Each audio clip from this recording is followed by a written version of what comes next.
എൻ്റെ പേര് മിനി സജി. ഞാൻ കോഴിക്കോട് ജില്ലയിലെ കൂരാച്ചുണ്ടിൽ നിന്ന് വരുന്നു. ആദ്യമായി പരിശുദ്ധ അമ്മ പ്രത്യക്ഷപ്പെട്ട ഈ പുണ്യഭൂമിയിൽ വന്ന് പരിശുദ്ധ അമ്മയുടെ മാധ്യസ്ഥതാൽ എനിക്ക് ലഭിച്ച എല്ലാ അനുഗ്രഹങ്ങൾക്കും കൃപകൾക്കും നന്ദി പറയുവാനും അനുഗ്രഹങ്ങൾ എനിക്ക് ലഭിച്ച രോഗസൗഖ്യങ്ങളും സാക്ഷ്യപ്പെടുത്തുവാനും അനുഗ്രഹം ലഭിച്ചതിന് പരിശുദ്ധ അമ്മയോടും ഈശോയോടും ഞാൻ ആദ്യം നന്ദി രേഖപ്പെടുത്തുന്നു. ഞാൻ ചെയ്യുന്ന ജോലി മൊബൈൽ ലാബാണ്. കോഴിക്കോട് മൊബീഷ്യൽ ബസ് സ്റ്റാൻഡിൽ ഓപ്പൺ സ്റ്റേജിലാണ്. അതായത് മേശയും കസേരയൊക്കെ ഇതുപോലെ ഇട്ട് 2 നഴ്സുമാർ ഞങ്ങൾ അപ്പുറം ഇപ്പുറം ഇരുന്ന് ഷുഗറും പ്രഷറും കൊളസ്ട്രോളും ഒക്കെ നോക്കുന്ന ജോലിയാണ്. അത് ഹെൽത്ത് ആക്ഷൻ ബൈ പീപ്പിൾ എന്ന ഡോക്ടേഴ്സിൻ്റെ സംഘടനയിൽ കുടുംബശ്രീയുടെ കീഴിലാണ് ഞാൻ വർക്ക് ചെയ്യുന്നത്. എൻ്റെ ജോലി മേഖല ഇതുപോലെ ഒരു പൊതുമിടമായതുകൊണ്ട് തന്നെ ഉടമ്പടിയിലുള്ള എല്ലാ കാര്യങ്ങളും കൃത്യമായി പാലിക്കാനുള്ള സാഹചര്യങ്ങൾ എനിക്ക് അനുവദിച്ച് കിട്ടുകയും ആ സാഹചര്യങ്ങളെ മാക്സിമം ഞാൻ ഉപയോഗപ്പെടുത്തിക്കൊണ്ട് ദൈവകൃപ എന്നിലേക്ക് വരുന്നതിന് ഞാൻ പ്രധാനമായി ശ്രമിക്കുകയും ചെയ്തിട്ടുണ്ട്. ആത്മീയമായും കുടുംബപരമായും മാനസികമായും ശാരീരികമായും ഒക്കെ ഒട്ടേറെ അനുഭവങ്ങൾ എനിക്ക് ലഭിച്ചിട്ടുണ്ട്. ഞാൻ ആദ്യമായി ഇവിടെ വന്ന് ഉടമ്പടി എടുത്തത് സെപ്റ്റംബർ 9, 2024 അന്ന് ഞാൻ ഉടമ്പടിയിൽ വെച്ച കാര്യങ്ങളും അതിനപ്പുറവും മാതാവ് എനിക്ക് സാധിച്ചു തന്നുകൊണ്ടിരിക്കുകയാണ്. ഏറ്റവും പ്രധാനമായിട്ട് ഞാനിവിടെ സാക്ഷ്യപ്പെടുത്തുന്നത് 26 വർഷമായി എൻ്റെ വലത് കാലിന് വെരിക്കോസ് വെയിൻ്റെ അസുഖമുണ്ടായിരുന്നു. ആദ്യമൊക്കെ ചെറിയ ചികിത്സകളൊക്കെ ചെയ്തെങ്കിലും പിന്നീട് ഞാനത് കാര്യമായിട്ടൊന്നും എടുത്തില്ല. പക്ഷേ ജോലി കഴിഞ്ഞ് വീട്ടിലെത്തുമ്പോൾ വിരലുകൾ ആഴ്ത്തിയാൽ കുഴിഞ്ഞു പോകത്തക്ക രീതിയിൽ എൻ്റെ കാലിന് നീര് വരുമായിരുന്നു. നീര് മാത്രമല്ല, ഭയങ്കര കടച്ചിലും വേദനയും.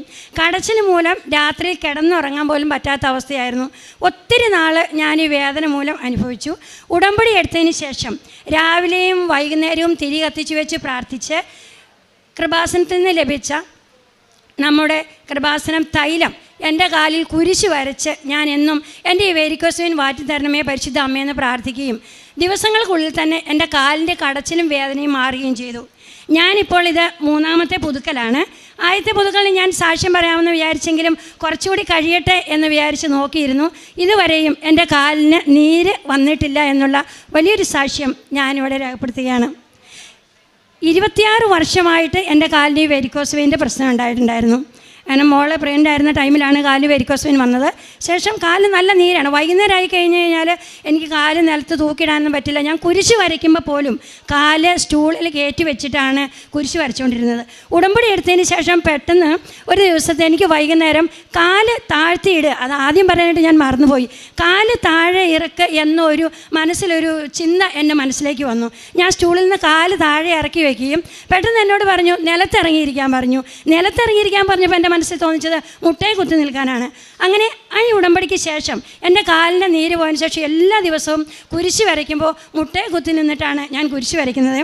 ഞങ്ങളുടെ കുടുംബത്തിൽ തന്നൊരു വ്യത്യാസം തന്നെ അതാണ്. ഞാൻ ഇറങ്ങിക്കഴിഞ്ഞപ്പോൾ എൻ്റെ മകനും പയ്യെ മുട്ടയെ കുത്തിന്ന് കുരിശ് വരയ്ക്കാൻ തുടങ്ങി.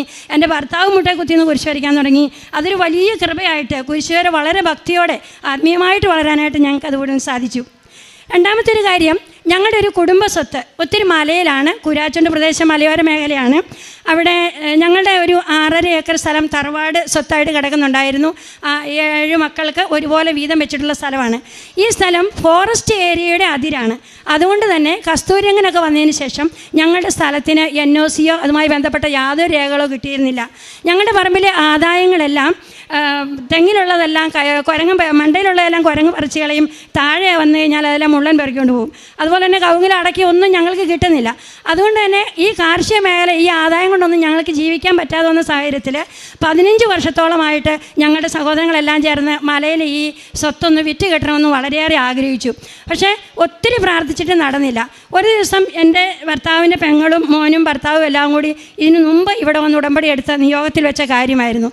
അതിനുശേഷം ഞാനും ഉടമ്പടി എടുത്ത ശേഷം ഞാനും എൻ്റെ ഭർത്താവും കൂടി ഇവിടുന്ന് ലഭിച്ച ഉടമ്പടി വസ്തുവായ ഉപ്പ് മലയിൽ കൊണ്ടുപോയി വിശ്വാസ പ്രമാണം ചൊല്ലി പറമ്പിന് ചുറ്റും നടന്ന് ദൈവമേ എത്രയും പെട്ടെന്ന് പരിശുദ്ധ അമ്മയുടെ മാധ്യസ്ഥയാൽ ഞങ്ങൾക്ക് ഈ സ്ഥലം വിറ്റ് കിട്ടണം. കാരണം ഞങ്ങൾക്ക് അതുകൊണ്ട് ജീവിക്കാൻ കഴിയുന്നില്ല. വിറ്റ് കിട്ടിയാൽ മാത്രമേ നിവൃത്തിയുള്ളൂ. കാരണം ദിവസങ്ങൾ കഴിയുന്നവരും ഈ സ്ഥലം വിൽപ്പന നടക്കില്ല.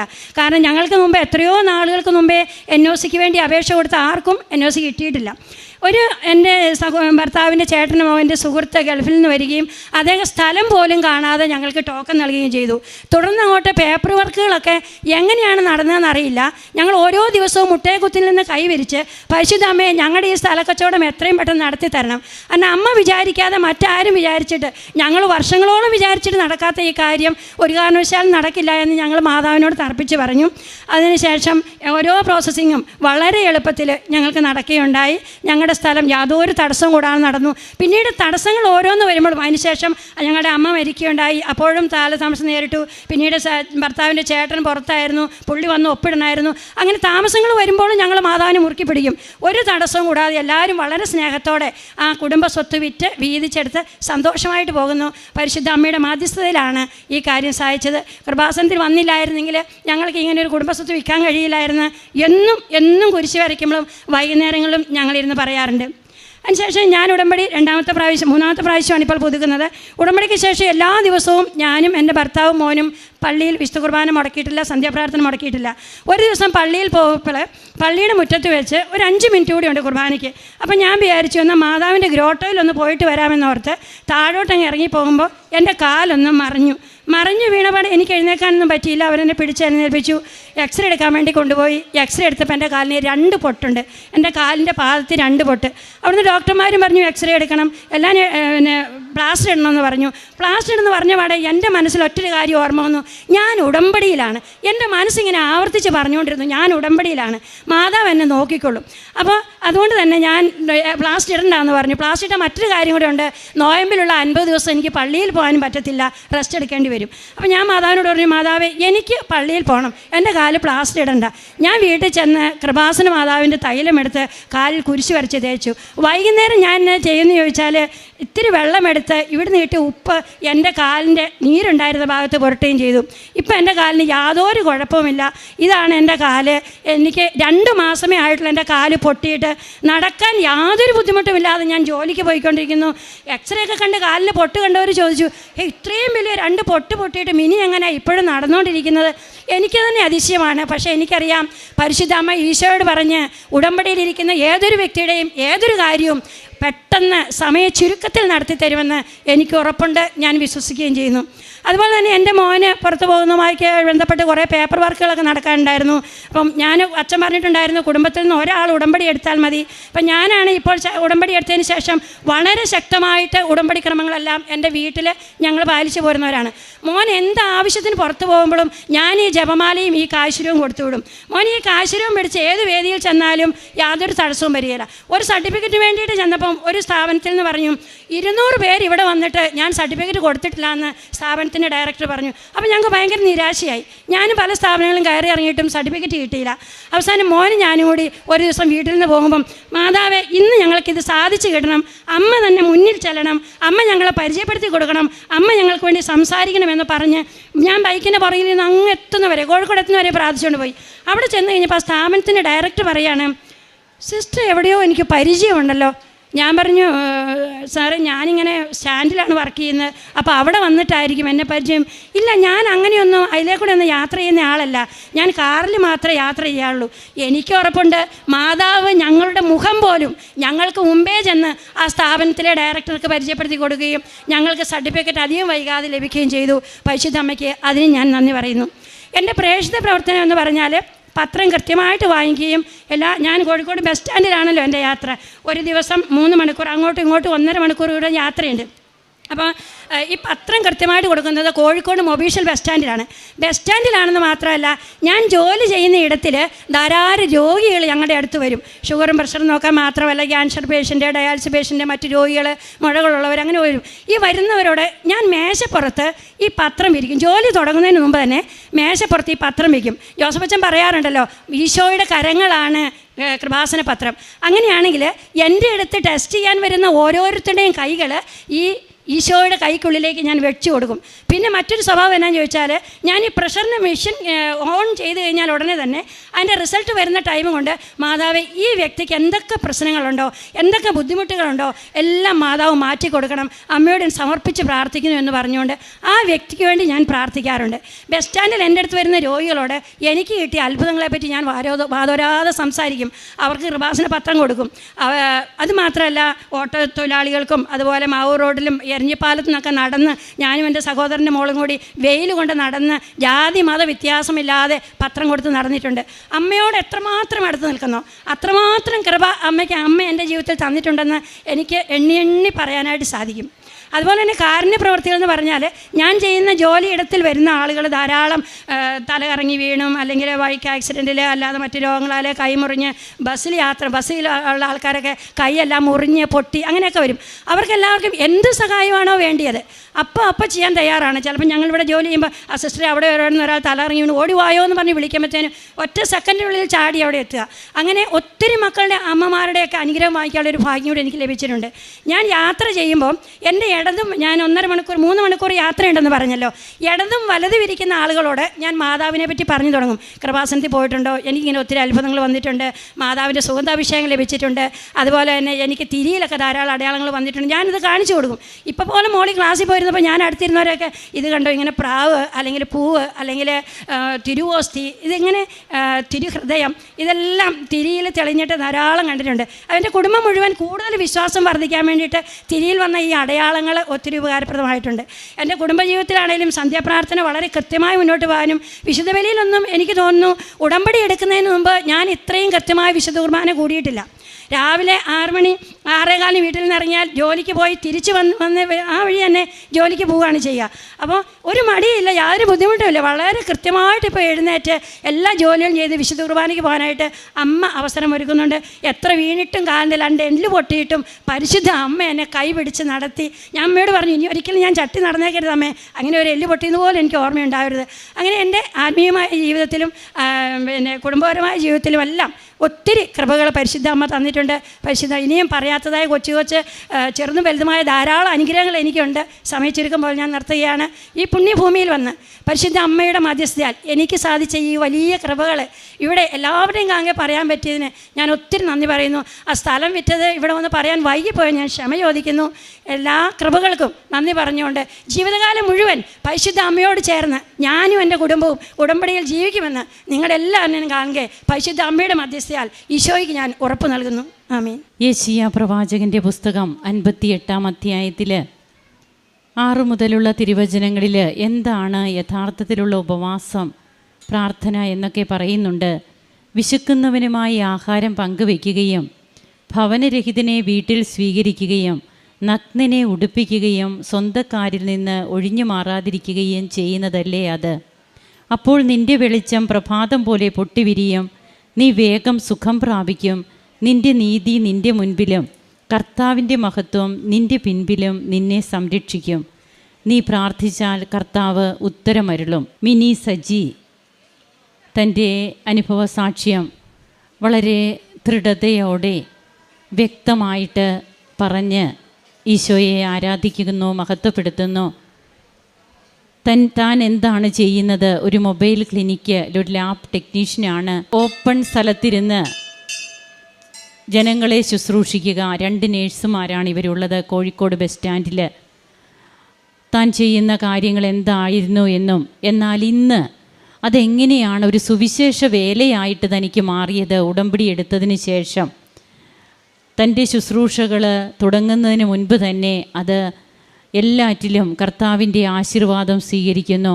അവർക്ക് വേണ്ടി പ്രാർത്ഥിച്ചിട്ട് താൻ തുടങ്ങുന്നു. ഈ ടെസ്റ്റുകളൊക്കെ എന്തെങ്കിലുമൊക്കെ ഉണ്ടെങ്കിൽ ഇവർക്കിതെല്ലാം എത്രയും പെട്ടെന്ന് അവർക്ക് സൗഖ്യ അനുഭവം കിട്ടണം. താൻ ചെയ്യുന്ന കാരുണ്യ പ്രവർത്തനങ്ങളുടെ ഒരു ഭാഗമായിട്ട് വീണ്ടും ആ വ്യക്തികൾ, അതായത് തന്നെ ഏൽപ്പിച്ചവർ മാത്രമല്ല, അല്ലെങ്കിൽ തനിക്ക് ചെയ്യേണ്ട പണി മാത്രമല്ല, ഒരു എക്സ്ട്രാ എഫേർട്ട് കൂടി എടുക്കുന്നു.